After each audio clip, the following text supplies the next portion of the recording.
Hello guys, welcome back forex YouTube channel. Thank you so much for watching me. 29 जनवरी 2024 Monday का दिन है and there was no any kind of high impact news in economic calendar. वो मैं पहले देख चुके हैं, आज कोई हाई इंपैक्ट न्यूज़ नहीं सी। आज जो हमारा मेजर टॉपिक है, जो जरूरी गल है अज करने वाली, जिहड़ी तुहानू तुहाडी खोपड़ी चाना बहुत ही जरूरी है, चाहे वो प्रोफेशनल ट्रेडर है, चाहे वो नया ट्रेडर है, चाहे वो नया बंदा ट्रेडिंग में काम कर रहा है, वो मैं आज बात करूंगा टाइम फ्रेम पे। Which time frame is best for your trading? ऐसा कौन सा टाइम फ्रेम है जिसमें आप बेस्ट ट्रेड कर सकते हैं? देखें, मैं हमेशा के लिए मेरी कोशिश होती है कि विद एविडेंस, विद स्टडी के साथ ही आपको बताया जाए कि मार्केट एक्चुअली मूव कैसे करती है, कि मार्केट को थरथली पै रही है, मार्केट हिल रही है, तो दी बिहाइंड रीजन क्या है। अन्नेवाह ਜਿਹੜੇ एनालिसिस कर रहे होंगे ना, तो वेख भी रहे होंगे हो तुसी, वो गल ना तुहानू समझ आ सकती है क्योंकि उसकी बेस का नहीं पता आपको। देखें, टाइम फ्रेम सिलेक्ट करना क्यों जरूरी है मार्केट के अंदर, मिसाल दे के समझाऊंगा। बड़ा जरूरी पॉइंट है, ये कोई वो हवा च गल नहीं हैगी कि मैं तुहानू दस रहा जनाब इत्थों बाय बनती है, इत्थों सैल बनती है। आपको ये समझना जरूरी है। अच्छा सुनिएगा आप, देखिए, एक बंदा है जिसके पास बैलेंस है $1000, $1000 ਉਹਦੇ को बैलेंस है, और आप मुझे ये बताएं कि $1000 बैलेंस वाला जो बंदा है उसका क्या काम बनता है कि D1 में जाके एनालिसिस कर रहा हो, और वहां से अगर बाइंग पोजीशन आपको D1 में मिल रही है, डे 1 टाइम फ्रेम की बात कर रहा हूं, हाँ वो ट्रेंड तो जाके चेक कर सकता है, H4 में जाके ट्रेंड दे सकता है लॉन्ग, लेकिन मैं ये समझता हूं उसको लॉन्ग टर्म ट्रेंड देखने की भी जरूरत नहीं है। मैं अपनी एक्सपर्टीज कि मैं देखिए, हर बंदे का अपना एक पॉइंट ऑफ व्यू होता है, हर बंदे की अपनी ऑब्जर्वेशन होती है, लेकिन मुझे जो लगता है एज अ प्रोफेशनल ट्रेडर, मैनू ये लगता है कि D1 दे विच उन्हें जाने की जरूरत ही नहीं है। अगर D1 में ट्रेंड बाय का है, उसको डे 1 के टाइम फ्रेम में लग रहा है कि यहां से बाय होगी, तो जरूरी नहीं है कि वो बाइंग करे एज पर हिज बैलेंस। देखिए, जिसने D1 में बैठना है, जिसमें वीकली ट्रेड में बैठना है, जिसमें इवन के H4 में भी बैठना है, उसके लिए कम से कम $1 लाख का अकाउंट होना चाहिए। हाँ, जिसका $1 लाख का अकाउंट है वो एक अच्छी लॉट डाल के होल्ड कर सकता है फॉर 1 वीक, फॉर मंथ के लिए भी वो होल्ड कर सकता है। लेकिन जेड़ा तुहाडा झुगे चों है ही $1000 का बैलेंस या $3000 का बैलेंस है, तो तुहाडा काम नहीं बनता जाके D1 दे विच वेख के जनाब अच्छा इत्थों बाय बन रही है ते मैं जनाब एनालिसिस कोई मैनू दस रहा है यूट्यूब दे उत्ते, सब जनाब ड्रामेबाजियां हैं, बकवास है। एनालिसिस अगर H4 में बंदा को बता रहा है तो वो अपने बैलेंस के हिसाब से अपनी जेब नूं वेखदे होए वो दस रहा है कि इत्थों इंज हो सकता है। वो तुहाडी जेब, तुहाडा उहनूं नहीं पता कि तुहाडी साइकी की है, उन्होंने ये नहीं पता कि तुसी जेब च कितने पैसे लेके बैठे हो। तो आपने अपने बैलेंस के हिसाब से डिसाइड करना है कि which time frame is best for you, उस हिसाब से आपने सिलेक्ट करना है। मिसाल दे के समझाऊंगा ताकि आपकी खोपड़ी में बात जो है ना वो बढ़ जाए। आपको समझाने के लिए ना पता नहीं किस तरीके से बात करनी पड़ती है ताकि आपको समझ आ जाए। देखें, अगर आपका $1000 का अकाउंट है तो फिर आपके लिए बेस्ट है स्कैल्पिंग। स्कैल्पिंग आप किस टाइम फ्रेम में कर सकते हैं? आप 5 मिनट टाइम फ्रेम में करें, ठीक है, आप 15 मिनट के टाइम फ्रेम में करें। हुण तुसी D1 दे विच स्कैल्पिंग नहीं कर सकते। D1 में अगर ट्रेंड बाय का है ना, अगर उत्ते जा रही मार्केट, तो अगर आप उसी कैंडल को जो एक दिन में ऊपर को ऐसे है ऊपर जा रही है D1 में, अगर आपने वहां पे बाय डाल दी, लेकिन आपका $1000 का बैलेंस और आपने 0.10 से लॉट डाली हुई है या 0.05 से इवन के डाली हुई है लॉट, और 5 मिनट में तो वो 10 दफा ऊपर जाएगी, 10 दफा नीचे जाएगी, फिर उत्ते जाएगी, फिर थल्ले आएगी, फिर तुहानू उत्ते जाके चंडा मारेगी, फिर थल्ले आके चंडा मारेगी। तो तुहानू ये गल समझ नहीं आ रही, आपको ये बात समझ नहीं आ रही। देखें, $1000 का अकाउंट है तो आप स्कैल्पिंग करें। 15 मिनट के टाइम फ्रेम में आपको वाज़े नजर आ जाएगा, अच्छा यार यहां से ट्रेंड बाय का है, मैंने 5-10 मिनट की एंट्री लेनी है, मैंने बाहर हो जाना है, या आपने को 15-20 मिनट की एंट्री के लिए भी करना है, इवन के आप 1 घंटे के टाइम फ्रेम में भी जाके कर लें। तो ਜਿਹੜਾ ਤੁਸੀਂ D1 ਦਾ ਟਾਈਮ ਫਰੇਮ ਖੋਲ ਕੇ ਬੈਠੇ ਹੁੰਦੇ ਹੋ ਕਿ ਜਨਾਬ ਐ ਮੈਂ ਉਹਦਾ ਐਨਾਲਿਸਿਸ ਵੇਖਿਆ ਉਹ ਇੰਜ ਕਹਿ ਰਿਹਾ, ਉਹ ਭਾਈ ਉਹ ਆਪਣੇ बैलेंस के हिसाब ਨਾਲ ਗੱਲ ਕਰ ਰਿਹਾ है, सीधी गल नहीं करते थे लोग। इस चैनल के ऊपर मेरी पूरी कोशिश होगी रियलिटी ऑफ द ट्रेडिंग बताई जाए। इट्स अ रिस्की बिजनेस, हर बंदे की बात नहीं है। अगर कोई करना चाह रहा है तो बंदे के पुत्र बनो, तो सीख के करो, खुद सीखें आप। अगर कोई यूट्यूब पर 30 हमार खान तुहानू दस भी रहा है कि जनाब मैं रातों रात तुहानू अमीर कर देंगा, तो अगर वो बता रहा है तो आपका इतना आपको आइडिया होना चाहिए कि जो दस रहा है कि बेस की है, आया कि मेरा एनालिसिस क्या कहता है, आया कि मेरी स्टडी क्या कहती है, आया कि उसका एनालिसिस और मेरा एनालिसिस मैच हो रहा है। अगर तो मैच हो रहा है तो वेल एंड गुड, फॉलो करें उसको। लेकिन ਤੁਹਾਡੇ ਗੱਲ ਉਤੋਂ ਨਹੀਂ ਲੰਘ ਰਹੀ ਹੈ, ਸਿਰਫ ਤੁਸੀਂ ਕਾਪੀ ਕਰ ਰਹੇ ਹੋ, ਟਿੱਟੋ ਕਾਪੀ ਕਰ ਰਹੇ ਹੋ, ਰੱਟੇ ਵਾਲਾ ਕੰਮ ਜਿਹੜਾ ਤੁਸੀਂ ਸਕੂਲਾਂ 'ਚ ਵੀ ਕਰਦੇ ਰਹੇ ਹੋ, ਜਿਹੜੀਆਂ ਤੁਸੀਂ ਨਕਲਾਂ ਮਾਰਦੇ ਰਹੇ ਹੋ। ਜੇ ਨਕਲ ਮਾਰਨੀ ਹੈ ਤੇ ਫਿਰ चपेटा ही बजनियां ने, फिर नुकसान ही होना है, फिर तुम ट्रेड में कभी अब विन नहीं कर सकते। यही वजह है कि 95% people lose money in trading market. यही वजह है, क्योंकि रूल्स का नहीं उनको पता होता, स्टडी का नहीं पता होता, आपकी जेब का नहीं पता होता कि मेरी जेब च ऐ पैसे ने मैं अपनी जेब के हिसाब नाल कदम चुकना है। हमेशा के लिए टाइम फ्रेम का as per your balance select किया करें। किसी को फिर भी समझ नहीं आई तो बैलेंस के हिसाब नाल मैनू मैसेज करो, मैं तुहानू दसांगा ए टाइम फ्रेम तुहाडे वास्ते बेस्ट है। Thank you so much. Economic calendar की तरफ चलते हैं। गल्लां बहुत ने, वीडियो बड़ी लंबी हो जानी है। इकोनॉमिक कैलेंडर में आज मैं बता चुका हूं, न्यूज कोई नहीं है, सिर्फ टेक्निकल एनालिसिस की तरफ चलते हैं।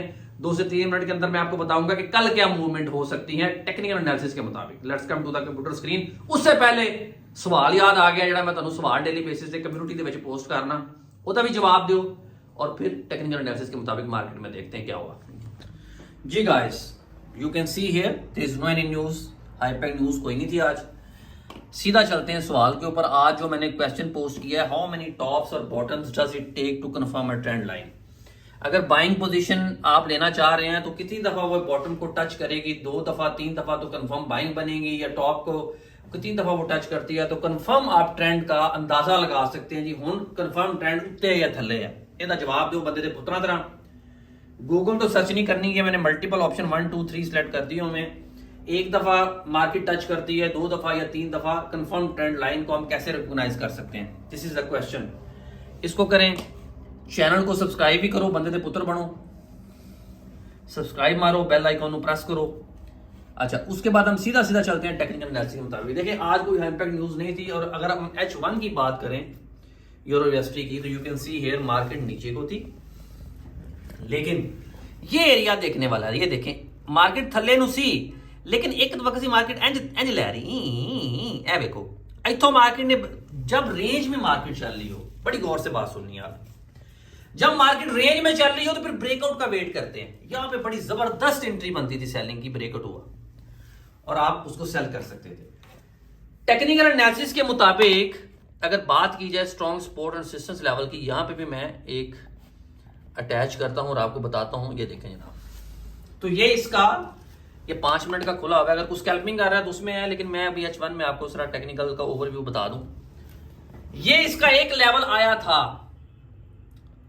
बाइंग का, लेकिन ये जो लेवल है, इसको इसने ब्रेक किया तो मार्केट नीचे को गई। ये इसका टर्न कोड सपोर्ट लेवल था, लेकिन वेरीफाइड सपोर्ट लेवल नहीं था। वेरीफाइड सपोर्ट लेवल वो होता है जो 2 से 3 दफा मार्केट उस लेवल को टच करके रिवर्स की हो, तो अब मार्केट नीचे। अब नेक्स्ट टेक्निकल एनालिसिस के मुताबिक यूरो यूएसडी का ये वेरीफाइड सपोर्ट देख रहे हैं। ये वेरीफाइड सपोर्ट क्यों है, ये मैंने एक इंडिकेटर अटैच किया हुआ है जो ऑटोमेटिक आपको बता रहा है, लेकिन मैं जूम इन करके बताता हूं। ये वेरीफाइड जो सपोर्ट लेवल है ना, इस वजह तो से मार्केट नु थोड़ा जा चार्ट नु ना थोड़ा जा क्लोज करके भी देख लिया करो। ये वेरीफाइड सपोर्ट लेवल क्यों है, ये देखें जनाब, इस वजह से 12 दिसंबर को इस लेवल पे मार्केट आई थी। अब देखें, नजर आ रहा है, ए 12 दिसंबर जी, तो ए होंदा टाइम फ्रेम। तो यहां से चांस है कि मार्केट रिवर्स करे, यहां से टेक्निकल एनालिसिस के मुताबिक चांस है मार्केट रिवर्स करे।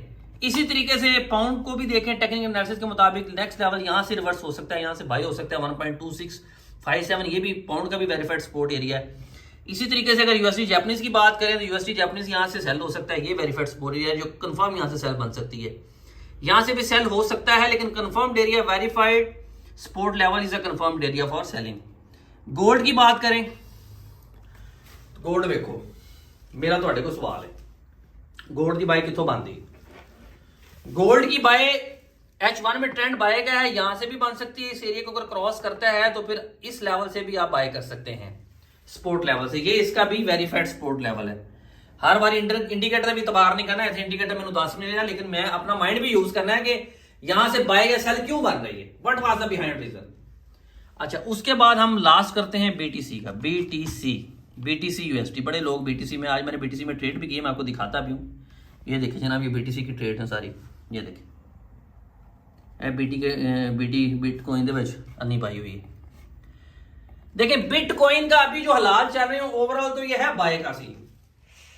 अभी भी इसने ये लेवल जो है इसको ब्रेकआउट किया है, रेजिस्टेंस लेवल को उसने ब्रेकआउट किया और ऊपर को गया, यहां से ये नीचे आ सकता है, ये इसका रेजिस्टेंस लेवल है, यानी कि यहां से नीचे है। लेकिन अगर इस लेवल को भी ये तोड़ता है तो मेरे बीटीसी उत्ते ही जाता में नजर आ रहा है। फिर बिटकॉइन नेक्स्ट लेवल इसका 45,000 को भी ये टच कर सकता है बिटकॉइन। ओवरऑल H1 में ट्रेंड इसका बाय का है, इस लेवल से रिवर्स बन सकती है, अगर रिवर्स करता है ठीक है, अगर इस लेवल को ब्रेक करता है तो नेक्स्ट लेवल इसका 45,000 बीटीसी का भी हो सकता है। देखें अब टाइम फ्रेम पे हम दोबारा आता हूं, जो मेरा टॉपिक था। देखिए अगर एक बंदा स्कैल्पिंग कर रहा है ना, अब H1 में अगर कर रहा है कोई बंदा ट्रेड, तो ठीक है H1 में वो लॉन्ग टर्म के लिए ट्रेड होल्ड कर सकता है, एक दिन के लिए भी होल्ड कर सकता है। लेकिन अगर इसी बिटकॉइन को मैं 5 मिनट में देखता हूं, ये देखें आप, तो 5 मिनट में जब मैं ट्रेड करूंगा तो फिर मैं 5 मिनट के हिसाब से एंट्री ढूंढूंगा, अपने बैलेंस को देखते हुए कि यार अच्छा मैंने 5-6 मिनट एंट्री करनी है, मुझे अब यहां से सेलिंग लग रही है, यहां से ऊपर मैं स्टॉप लॉस लगाऊंगा, नीचे मैं टेक प्रॉफिट लगाऊंगा और आउट हो जाऊंगा। तो हमेशा के लिए अपने टाइम फ्रेम का प्लीज सोच समझ के बैलेंस के हिसाब से इंतखाब किया करें। जी गाइस, होप यू अंडरस्टैंड। देखो यार, हमेशा के लिए जब भी आप ट्रेड कर रहे हो टाइम फ्रेम का अपने बैलेंस के हिसाब से जरूर इंतखाब करें। आसान लफ्जों में दोबारा समझाता हूं कि आपके दिमाग में बात ये आ जाए कि देखें अगर आपके पास $1,000 का अकाउंट है तो फिर आपके लिए बेस्ट मैं टाइम फ्रेम बता देता हूं कौन सा है। 5 मिनट में स्कैल्पिंग करें, 15 मिनट में करें, 30 मिनट में भी कर सकते हैं। इवन के लास्ट आपका जो टाइम फ्रेम है वो H1 है। H1 में आप देखें अगर बाइंग सेलिंग की कोई एंट्री मिल रही है, क्योंकि H1 में भी जो टाइम फ्रेम करेंगे हो सकता है वो आपको 1-2 दिन के लिए भी आपको होल्ड करनी पड़े पोजीशन, लेकिन 5 मिनट ਦੇ ਵਿੱਚ 15 ਮਿੰਟ ਦੇ ਵਿੱਚ ਤੁਸੀਂ ਟ੍ਰੇਡ ਲੈ ਕੇ ਫੌਰਨ ਤੁਹਾਡਾ ਠਾਫਾ ਹੋ ਜਾਣੀ है कि नुकसान है या नफा है एज पर योर स्टडी। कि आप अगर एज पर स्टडी करेंगे तो जाहिर सी बात है फिर आपको प्रॉफिट के ही ज्यादा चांस होंगे। लेकिन शॉर्ट टाइम फ्रेम में आपकी एंट्री एज सुन एज आपका रिजल्ट आपके सामने आ जाएगा कि आपकी एक्सपर्टीज, आपने टेक्निकल एनालिसिस के मुताबिक आपको क्या लगा, आपने ट्रेड कहां पे की। लेकिन ਜਿਹੜਾ टाइम फ्रेम ਤੁਸੀਂ ਲੰਬਾ ਸਿਲੈਕਟ ਕਰਕੇ ਬਹਿ ਜਾਂਦੇ ਹੋ ਉਹਦੇ ਵਿੱਚ ਫਿਰ ਐਂਟਰੀਆਂ ਲੱਭਦੇ ਹੋ ਤੇ ਤੁਹਾਡੇ 'ਚ ਇੰਨੀ ਬਰਦਾਸ਼ਤ ਨਹੀਂ ਹੈ, ਤੁਹਾਡੇ 'ਚ ਇੰਨੀ ਬਰਦਾਸ਼ਤ ਨਹੀਂ ਹੈ ਕਿ ਤੁਸੀਂ ਜਨਾਬ 5-5 ਦਿਨ ਟ੍ਰੇਡ ਹੋਲਡ ਕਰੋ, ਫਿਰ ਤੁਸੀਂ ਐਂਡ ਦੇ ਲਾਸਟ ਕੱਟ ਕਰਕੇ ਤੇ ਜਨਾਬ ਉੱਥੇ बैठे होते हो। बंदे दे पुत्र बनो, प्रॉपर स्टडी के साथ, इकोनॉमिक कैलेंडर को देखते हुए, टेक्निकल एनालिसिस को देखते हुए, रिस्क मैनेजमेंट, मनी मैनेजमेंट को देखते हुए, ट्रेंड लाइन को देखते हुए, टाइम फ्रेम को देखते हुए फिर ट्रेड करें। Thank you so much. कोई सवाल हो कमेंट बॉक्स में जरूर बताएं, I will try my best कि आपको उसका जवाब दूं। Good bye.